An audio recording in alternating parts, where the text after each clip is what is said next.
ہم اپنے خداوند کی طرف رجوع کرتے ہوئے ایک دوسرے کو قبول کریں، تب جا کے ہم حقیقی طور پہ اپنے یسوع مسیح کی آمد کے لیے تیار ہو سکتے ہیں۔ اور یہی آمد کا تجربہ آج یہ دو ہستیاں ہمیں کرواتی ہیں۔ ماں مقدسہ مریم کے اوپر جبرائیل فرشتہ ظاہر ہوا، یہی فرشتہ زکریا کے اوپر بھی ظاہر ہوا۔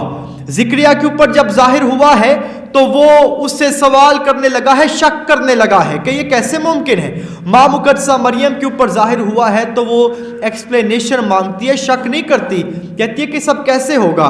جب اس نے کہا کہ تو روح القدس کی قدرت سے حاملہ ہوگی تو کہنے لگی میرے لیے تیرے قول کے موافق۔ اب ان حالات میں ایک خاتون کے لیے، ایک کنواری لڑکی کے لیے اس بات کو ایکسپٹ کر لینا کہ بنا شادی کے وہ حاملہ پائی گئی ہے، اس کے لیے جینا دشوار ہو سکتا تھا۔ ہمارے اس معاشرے کے اندر دیکھ لیں، اگر کوئی بچی جو ہے بنا شادی کے وہ حاملہ ہو جاتی ہے تو ہم لوگ طرح طرح کی باتیں کرنے لگتے ہیں، ہم لوگ اس کے اوپر تہمتیں لگاتے ہیں، بہت سے الزام لگاتے ہیں اور اس کو نہایت رد کیے جانے والا رویہ اس کے ساتھ اختیار کرتے ہیں۔ یہی سب کچھ ماں مقدسہ مریم برداشت کرنے والی ہے۔ وہ جانتی ہے کہ میرے ساتھ کیا کیا ہوگا۔ شاید اس کے گھر والے اس کی بات کا یقین نہ کرتے، اس کو پریشانی ہے کہ میں یوسف کو کیا ایکسپلین کروں گی، یوسف کو کیا بتاؤں گی کہ یہ سب کیسے ہوا ہے۔ وہ معاشرے کے اندر چلنے پھرنے سے اب قاصر ہے، کیونکہ وہ باہر جائے گی تو لوگ اس کو پتھر مار کے سنسار کریں گے۔ ان ساری سچویشنز کے باوجود بھی وہ اپنے خداون کی مرضی کو پورا کرنے کے لیے کہتی ہے کہ میرے لیے تیرے قول کے موافق۔ وہ اس کے باپ کی مرضی سے نہیں ہٹی۔ اب اس سچویشن میں اس کو کوئی نہ کوئی کونسلر چاہیے، کوئی ایڈوائزر چاہیے جو اس کی رہنمائی کرے، کیونکہ وہ ابھی نوجوان ہے، اس سچویشن کو ہینڈل نہیں کر پا رہی۔ اس نے یہ ڈیسائیڈ کیا کہ میں اپنی رشتہ دار الصبات کے پاس جاتی ہوں جو کاہن کی بیوی ہے، یعنی زکریا کی بیوی ہے، اور الصبات جو ہے وہ عمر رسیدہ ہے، وہ اس کے اوپر بھی وہی فرشتہ ظاہر ہوا جو ماں مقدسہ مریم کے اوپر ظاہر ہوا ہے۔ فرشتے نے ہی اسے بتایا ہے کہ تیری بہن الصبات کے ہاں بھی بیٹا ہونے والا ہے۔ وہ جو بانجھ کہلاتی تھی اب اس کا 6واں مہینہ ہے، اور وہ اسی بات کی سوچ میں اپنی سارے اس ڈر اور خوف کو ایک طرف رکھتی ہے اور الصبات کی طرف بڑھنے لگتی ہے۔ جب الصبات کے ہاں گئی اور وہاں پر جاتے ہی کلام میں ہم نے سنا ہے، پڑھا ہے، کلام میں لکھا ہے کہ الصبات کہتی ہے جیسے ہی تیری آواز میرے کانوں میں پڑی بچہ میرے بطن میں خوشی سے اچھل پڑا ہے۔ یہ الفاظ پہلی دفعہ نہیں استعمال ہوئے، بلکہ یہ الفاظ پرانے عہد نامے میں داؤد بھی استعمال کر چکا ہے۔ جب اس کے ہاں صندوق شہادت آیا، آرک آف دی کوننٹ آیا، اس نے جب اس کو دیکھا تو اس نے بھی یہی الفاظ ادا کیے کہ کیسے ممکن ہے کہ میرے خدا کا یہ پاک صندوق میرے ہاں آیا ہے۔ آج ماں مقدسہ مریم بھی اپنے اندر وہی کلمہ لے کر آتی ہے، اور آج الصبات اس کو فوری طور پہ قبول کرتی ہے کہ یہ کیسے ممکن ہوا کہ میرے خداون کی ماں میرے گھر پہ آئی۔ اور اب خداون یسوع مسیح کو قبول کرنے کے لیے، خوش ہونے کے لیے، اب یوحنا اصطباغی بھی ماں مقدسہ مریم کو قبول کرتا ہے اور الصبات کے پیٹ میں اچھل پڑا ہے۔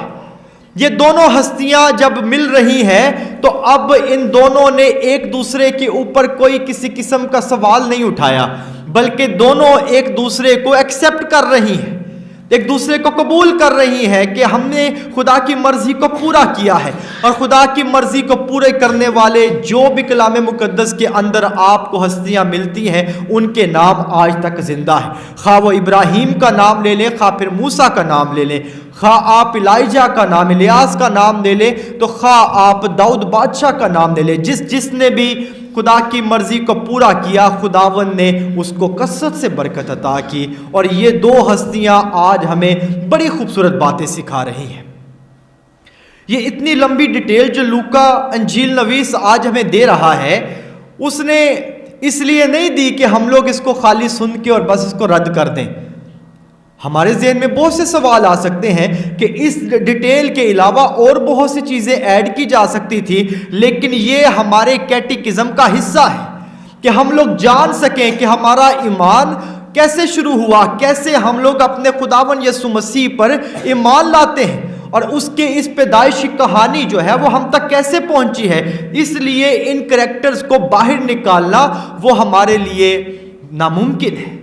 ہم ان کے بغیر کرسمس کی پریپریشن کر نہیں سکتے، کیونکہ یہ سب کے سب ہمیں یسوع کو ملانے کے لیے لے کے جاتے ہیں۔ آج ان ساری باتوں کے اندر جو کامن چیز میں آپ کو یاد دلانا چاہتا ہوں وہ آج عبرانیوں کے نام خط کے اندر بیان کی گئی ہے کہ میں آیا ہوں کہ تیری مرضی بجا لاؤں۔ ان سب کریکٹرز نے جس کا بھی ذکر کیا گیا ہے، ان سب نے باپ کی مرضی کو پورا کیا ہے، اوبیڈینس کی ہے، خدا کی پاک مرضی کے مطابق چلے ہیں۔ لیکن ہم لوگ جو اپنے آپ کو یہ کہتے ہیں کہ جی ہم خداوند یسوع مسیح کی آمد کے لیے خود کو تیار کر رہے ہیں، ہمارے اندر اوبیڈینس نہیں ہے، ہمارے اندر ایکسیپٹنس نہیں ہے، ہم ایک دوسرے کو قبول نہیں کرتے۔ ہماری زندگی کے اندر کسی عزیز و اقارب کے اوپر کوئی مشکل آ جائے، کوئی پریشانی آ جائے، وہ آپ کی ہیلپ مانگنے کے لیے آپ کے گھر میں آئے، تو آپ کبھی بھی اس کو ایکسیپٹ نہیں کریں گے۔ یہ اپنی مصیبت ساڑھے گل پان لگے، ہمارا یہ عام رویہ ہے۔ الاسبات کو دیکھیے، ماں مقدسہ مریم جو سنسار کی جا سکتی ہے تو بھی اس نے اپنے گھر میں قبول کیا ہے، اور لکھا ہے کہ 3 مہینے تک ماں مقدسہ مریم وہاں پر رہی، کیونکہ صندوق شہادت بھی 3 مہینے تک داؤد کے پاس رہا تھا۔ اب الاسبات ہمیں سکھاتی ہے کہ خدا کی مرضی کو پورا کرنے کے لیے ہمیں قبول کرنا ہے، لیکن ہم لوگ کبھی بھی ایک دوسرے کو قبول نہیں کر رہے ہوتے۔ مشکل آئے گی تو ایک دوسرے کے اوپر بہتان لگائیں گے، ایکسیپٹ نہیں کریں گے، اور نتیجہ کیا ہے کہ ہم کبھی بھی خداوند کی قربت حاصل نہیں کر سکتے۔ میں نے کہا کہ کرسچینٹی جو ہے یہ ریلیشنل فیتھ ہے، آپ اس کو ایک دوسرے کے ساتھ بانٹے بنا آگے نہیں بڑھ سکتے، اور یہ کہیں کہ جی میں خالی کلہ مسیح رہ جاؤں تو باقی دوجا کوئی نہ ہوئے، آپ کبھی بھی اس طریقے سے اپنے ایمان کو جی نہیں سکتے۔ آپ کو اپنے مسیحیت کے ایمان کو جینا ہے تو پھر ایک دوسرے کے ساتھ زندگی بانٹنی ہے، خوشیاں بانٹنی ہے، ہر حالات میں ایک دوسرے کے ساتھ رہنا ہے، جیسے ابتدائی کلیسیا کرتی رہی ہے۔ ابتدائی کلیسیا ایک دوسرے کے ساتھ ہر حالات میں کھڑی رہتی تھی، خواہ اظہار ثانیہ تھی، خواہ بھوک اور پیاس تھی، تو بھی وہ سب کے سب اپنی اپنی چیزیں لا کے رسولوں کے قدموں میں رکھا کرتے تھے، اور ان میں کوئی بھی غریب نہیں تھا کہ وہ سب کو برابر بانٹا جاتا تھا، اتفاق تھا۔ آج کی کلیسیا کے اندر نہ اتفاق ہے، نہ ایکسیپٹنس ہے، اور نہ اوبیڈینس ہے۔ آج کلام یہ سکھاتا ہے کہ میں آیا ہوں کہ تیری مرضی بجا لاؤں۔ کاش کہ ہم بھی خداوند کی مانند کہہ سکیں کہ ہم تیری مرضی پوری کرنے کے لیے آج بلائے گئے ہیں۔ حالات ہر ایک جو دور گزرا ہے اس میں مشکل ہی رہے ہیں، خواہ بنی اسرائیل قوم کی مثال لے لیں، جیسے آج میکا نبی کی معرفت ہمیں پتہ چلا ہے کہ بنی اسرائیل قوم کے حالات بھی بہت خراب تھے۔ وجہ کیا تھی؟ وہ لوگ بھی ہماری طرح تھے، خدا سے دور، اس کے بعد وہ اپنی ذات کے بارے میں سوچتے تھے، اس کے بعد وہ صرف اپنے لیے روپیہ پیسہ کمانے کے لیے لگے تھے۔ جو امیر تھا امیر ہوتا جاتا تھا، جو غریب تھا وہ غریب تر ہو رہا تھا، یعنی کوئی بھی خدا کی مرضی کے مطابق نہیں چل رہا تھا۔ لیکن ان 2 عظیم خواتین نے ہمیں سکھایا ہے کہ خدا کی مرضی کے مطابق چلنے ہی میں برکت ہے۔ آج ہم بھی ان سے سیکھتے ہوئے اپنی زندگی کے اندر خداوند کی تابعداری کرنا سیکھیں، اور ان ہستیوں سے سیکھتے ہوئے ہر حالات میں خدا کی مرضی کو پورے کرنے والے بنے۔ جیسے مریم کے لیے مشکل تھا کہ وہ سنسار کی جا سکتی تھی، تو بھی اس نے کہا کہ میرے لیے تیرے قول کے موافق ہو۔ کاش کہ ہم بھی آج ان سے سیکھتے ہوئے خداوند سے کہیں کہ میرے لیے تیرے قول کے موافق ہو، تاکہ بہتر طور پہ ہم یسوع کو اپنی زندگی میں قبول کر سکیں۔ آمین۔